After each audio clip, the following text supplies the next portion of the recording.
So hi, good afternoon. This is a video specifically for Can Do, and what I thought I would do today is look specifically at strength training and muscle endurance training. So the reason being is that there is certainly a lot of fatigue, certainly I hear in my job when people have had their cancer treatment. And there are various reasons why there is fatigue, but one of the reasons is usually down to when you've lost some strength and endurance in your muscles, and you've lost that understandably by having some time out of your everyday life due to treatment, surgery, convalescence, all of those things. But when you start to try and do your normal day-to-day things, the muscle just can't cope, and it's really exhausting. So I would like to take some time today to look at muscle endurance exercises, just to explain the simple basic ones that you could be doing at home, and some little hints and tips.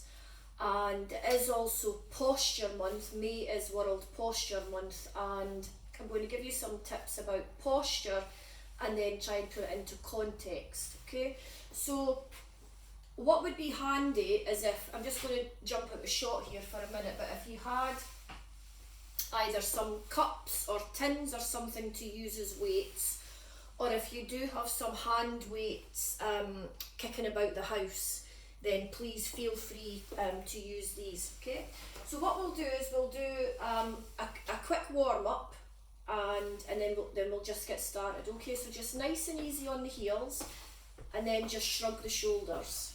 Great. So as you're doing this, I want you to think about this middle. So make sure that the belly button is pulled in, this is all long and straight, the shoulders are back and down, and then you're going to step touch this side. So come on with me. Great. So just nice and easy on that step touch. And then just listen for the change. So you do a lot of movements going forward, i.e. walking, stairs, all of those things. But the hips really allow us to do this movement. A side movement also allows us to take our feet behind. So let's go behind while we have a chat. So the hips allow us to do this, and the hips also allow us to circle. And this area can get really stiff and tight if we're always just doing the same action. So you'll find that when I'm doing a workout, I tend not to do much forward action with the legs. You do a lot of it anyway. So back to the side movement. Just tap the side. Just hold that tap. Cool, that's it. One more, change the side. Now this leg behind. Okay, so for 4, 3, 2, and then change sides, and then 4, 3, 2, 1, and then step touch this side. Now remember, if you do need a chair, you'll just see this chair. I've got a chair that you can hang on to for balance. Okay, and then heel digs here, so just nice and easy forwards on the heel, just up through the shoulders, now into the bicep curls. So if I turn side on, I'm just keeping my elbow tucked right at the side of the body, so I'm not swinging my elbow forward. Okay, so I'm not swinging it here, I'm just keeping it tucked in. And I'm just thinking about shortening and lengthening through these bicep muscles, which is going to mean that the elbow, or you're going to bend at the elbow. Great, now I'm going to get you to hang on, and then just nice and easy, lift the knee, round to the side, come back, and then down. So up, round, back, and down. Up, round, and then down, up, round. Now if you don't have to hang on, that's fine, okay, if you can do it without hanging on, but it's not a balance thing we're doing a warm-up. So I'd rather you got warm without having to worry about your balance. Cool, here. Now just stay hanging on, and I'm just going to get you to, like a pendulum, just swing that leg through. So there's no huge effort, you're just nice and easy, letting the weight of the leg, a slight bit of momentum through the hip, there. And then change sides. Okay, so just nice and easy here. Great, well done. Just to let those hips warm up. Great, now again I'm going to turn side on, so hands behind, just open the chest. Now if it's tight across one particular side, so what you can do is just work on the side that's not so tight, so just using one arm behind. And then you might just find that just a little elevation itself through that, whatever the other side of the chest is enough, or whether just placing the hand behind is enough without any extra movement, okay? So you'll know what's right for you. So both arms out in front. Now if your arms have got to be here for various reasons, or they're at different heights, one's happy coming here, one goes there, it's all fine. Remember, this is just a warm-up. This is not progression exercises or rehabilitation exercise, it's just a warm-up. So if you have to be here, just a circle so that we can get some heat into those shoulders, then that's fine. But if you can't be here, obviously you can be here, and if you've got to accommodate your own needs, then accommodate, okay?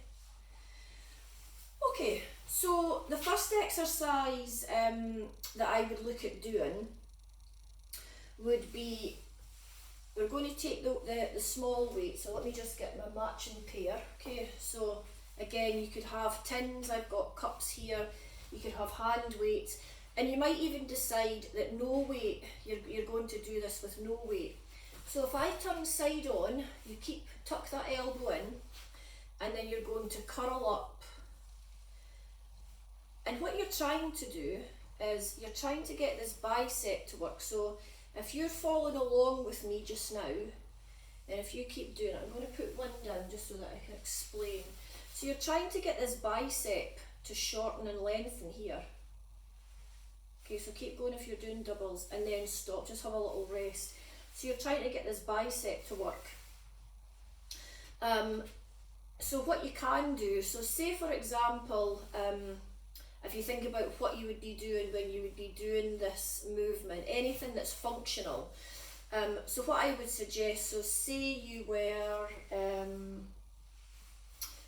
I don't know, just bringing something in towards you. I don't know, you'd maybe lifted something from a table and you've bent and brought it in towards you. That is effectively half a bicep curl.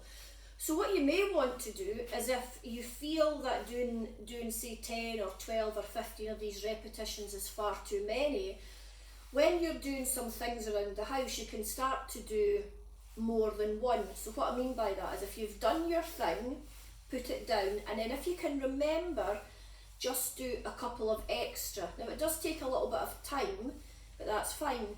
So when you're say brushing your teeth, can you hold on and do some calf raises? If you go to sit down, can you sit down, stand up again, and then sit back down, okay?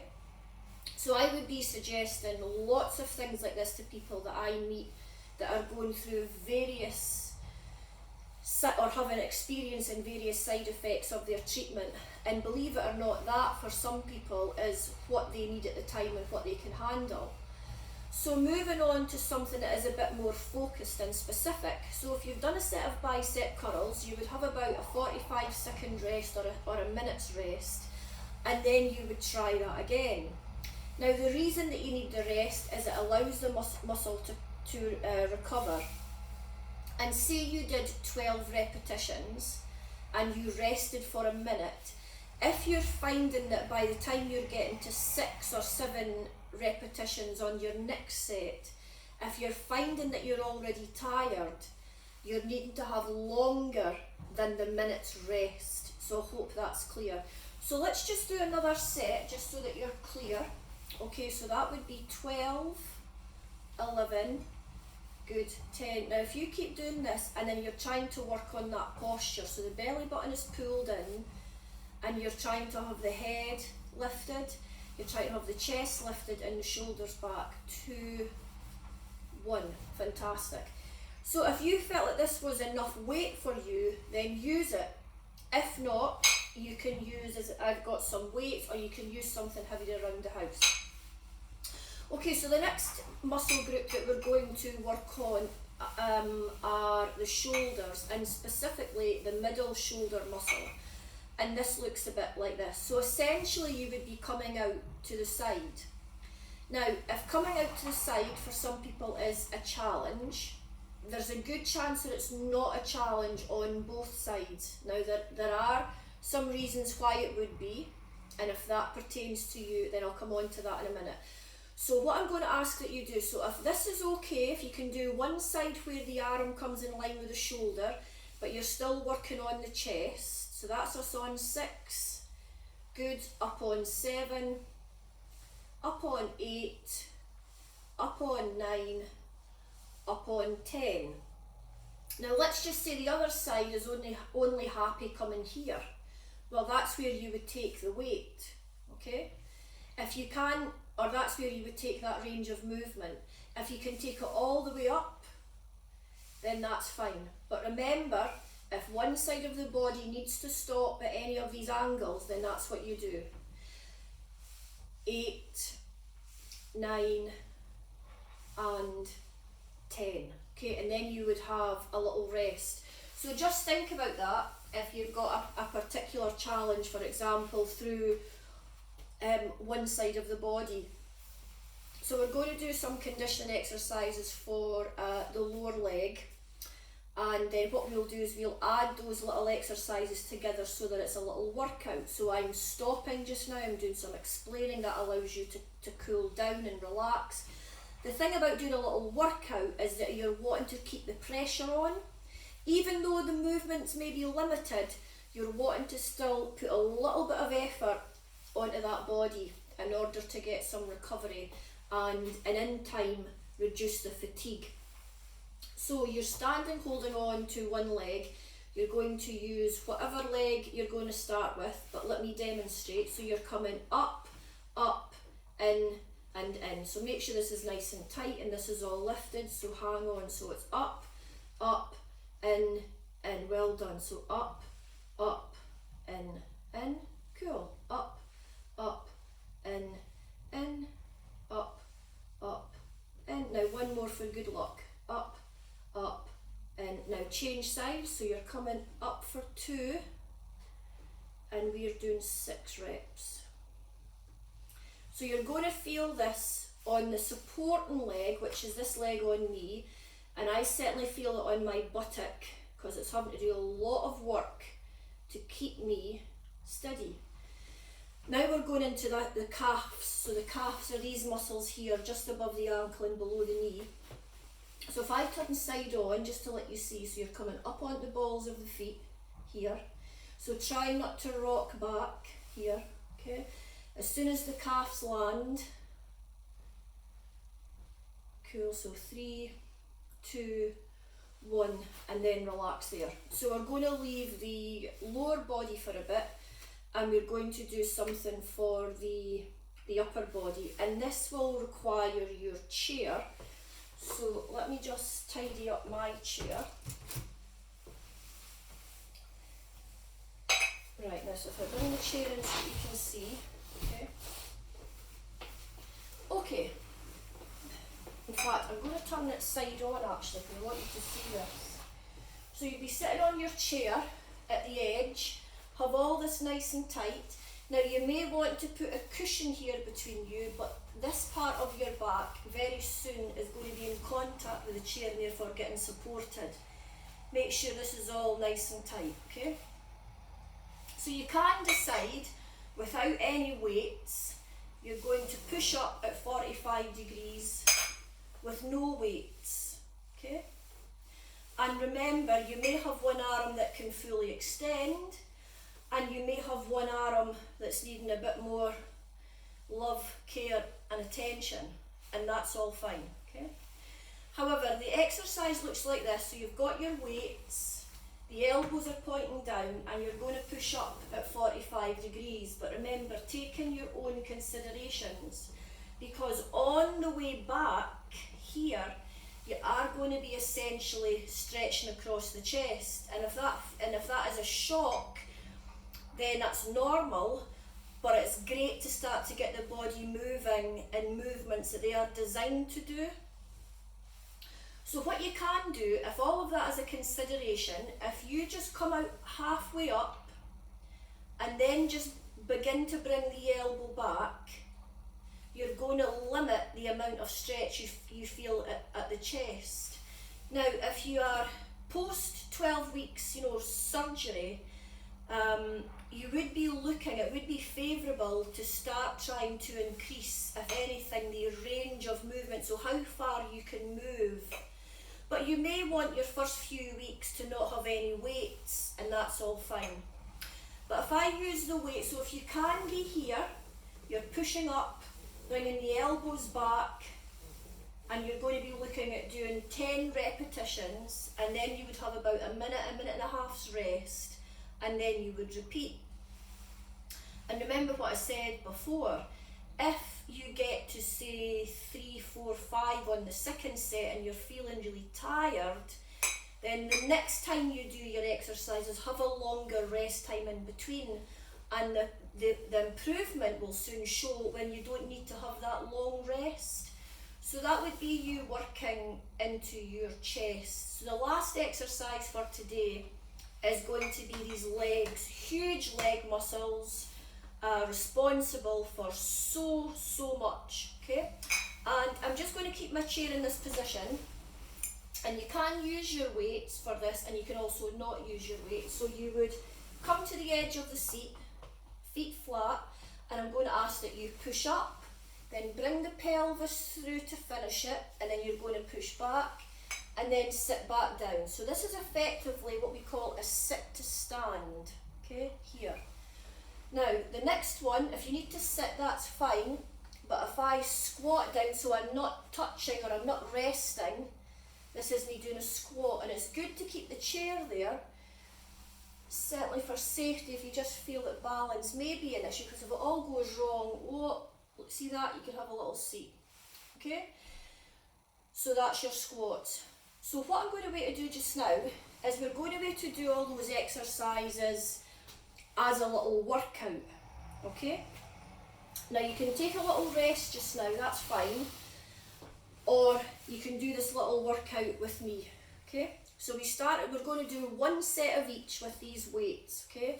So 10, 9, 8, middle nice and tight, keep the head and chest lifted, that's me on 7, relax the face, keep it smiling, we've got 4 to go. Come on, up on 3, up on 2, up on 1. Now we're going into shoulder raises. Now remember, if you can't be here, do your own variation. Remember what that is. It's all fine. You can do one at a time. Okay, but you're doing great. Good. So 4. Good. On 3. On 2. On 1. And then we would do your leg raises to the side, so that's 1, 2, 1, 2, 1, 2, 1, 2. Remember, if the butt cheek's letting you know that it's working, that's normal. Good, good. Last one. Change sides, out, out, in. Good. Good, keep that going. Now this is also going to be working your core, which is good to know. Last one. Then into the calf raises, so you can hold your weights or you can hang on. And then if I just turn, remember, try not to do any of this, okay? You're not rocking back. Just as soon as the heels touch, good. 3, 2, 1. Then you're into your seated chest press.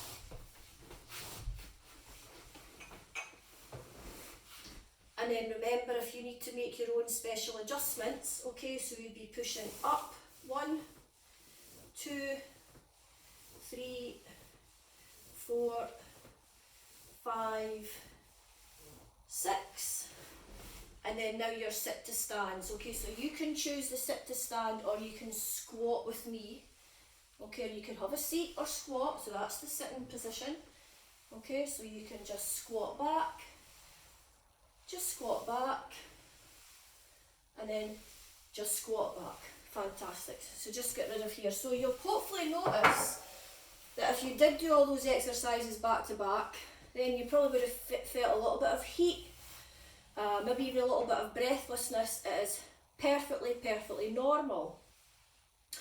Now if you apply the Borg scale to that little workout, so just say effort wise, In fact, let me just recap with the Borg scale for anybody that new that's watching this. So a Borg scale is a way that you can measure your effort and your intensity. So 1 being you don't feel anything, as in any fatigue or any effort, and 10 being far too breathless, far too fatigued and need to sit down. So you would use that effort that you're feeling just now and try and give it a number. So for me, it certainly took me to a 4. That little bit there certainly brought on a little bit of, my breathing did start to change, and that's what you would be looking for. So you could monitor your intensity with the Borg scale. So in the early days, so say for example, after 12 weeks, and you maybe use the next 6 weeks to exercise, it certainly would be safe, but also encouraging you to exercise to get you from say a 3 to 5 on that 1 to 10 Borg scale in those weeks. And then after about 6 weeks, you really would be looking to increase the weight that you're using. So if you've been using no weight, add some tins or some cups, or a 1 kilogram weight, a 2 kilogram weight. And if you've been using some hand weights, then you are really going to need to increase that weight, okay? So I did say at the start this was posture month, and I just want to give you just a little couple of tips and then to put them into context. So I have already spoke about them today when I was asking you to keep this middle nice and tight and try and keep long. And the reason being is that if you go and have a look at yourself in the mirror, okay, and then maybe have a look side on, and if you're seeing any sort of depression or any compression down one side, just have a really good look. The shoulders are normally a good guide, hips are a good guide if you're unsure. So if you see anything that's off at angles and slants, then we're not really meant to be there. So you're trying to have a look at this. When you look from the side on, you're trying not to be too hyperextended, so the bum's trying not to be too much out. We're looking to have that in neutral and tucked under. So when you're doing any movements, please think about this posture. But more importantly, try and think about this posture as you go about your day, because believe it or not, as soon as you engage a posture, you are therefore engaging quite a lot of muscle to make that posture happen. So invariably you are actually getting a workout all day if you work on your posture. So if you spend all day slumped, then you're not using much muscle, and therefore it's understandable that then you will become deconditioned, or it'll certainly be slow to improve your conditioning, and as we discussed earlier, that is certainly a contributory factor to fatigue. So even if you don't use any weights in the short term, try and do everything in this good posture. And one little last posture tip, this is for the driver, so sorry if you're not a driver.